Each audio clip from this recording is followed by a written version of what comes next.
നമുക്കറിയാം പാപ്പനംകോട് നിന്ന് ഇങ്ങോട്ട് വരുമ്പോൾ പിന്നെ കരമന, കിള്ളിപ്പാലം, തമ്പാനൂർ, പിന്നെ ഇങ്ങനെ വന്നിട്ട് നേരെ സ്റ്റാച്യു വന്ന് പാളയം, പട്ടം, കേശവാസര, ഉള്ളൂർ, ശ്രീകാര്യം, കഴക്കൂട്ടം, ടെക്നോ പാർക്ക് വഴി ഇങ്ങനെ പോകുന്ന ഒരു രീതി. പിന്നെ അവിടെ നിന്ന് തിരിച്ച് ഈഞ്ചക്കൽ വഴി പോകുന്ന, ഈഞ്ചക്കൽ വരെ എത്തുന്ന വലിയ ഒരു സർക്കിൾ, പിന്നെ 31 കിലോമീറ്റർ ദൂരത്തിൽ വരുന്ന 27 സ്റ്റേഷനുകളിലുള്ള വലിയ സർക്കിളാണ് വന്നിരിക്കുന്നത്. അതിനകത്ത് ടെക്നോ പാർക്കിലും അതുപോലെ പിന്നെ കഴക്കൂട്ടത്തും ടെക്നോ പാർക്കിലും ശ്രീകാര്യത്തും അവിടെ പ്രത്യേക സംവിധാനങ്ങൾ ഉണ്ടായിരിക്കും.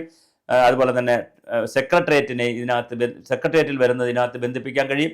അപ്പോൾ ഇതിനകത്തുള്ള വളരെ പ്രധാനപ്പെട്ട മറ്റൊരു കാര്യം, റോഡ് വീതി കുറവുള്ള സ്ഥലങ്ങളിൽ തീർച്ചയായിട്ടും റോഡിൻ്റെ ആവശ്യം വേണ്ടി വരും. അതേസമയം റോഡ് ഉള്ള സ്ഥലങ്ങളിൽ, അത്യാവശ്യം വീതിയുള്ള സ്ഥലങ്ങളിൽ പിന്നെ ഒരുപാട് റോഡിന് വീതി കൂട്ടേണ്ട കാര്യം വരുന്നില്ല.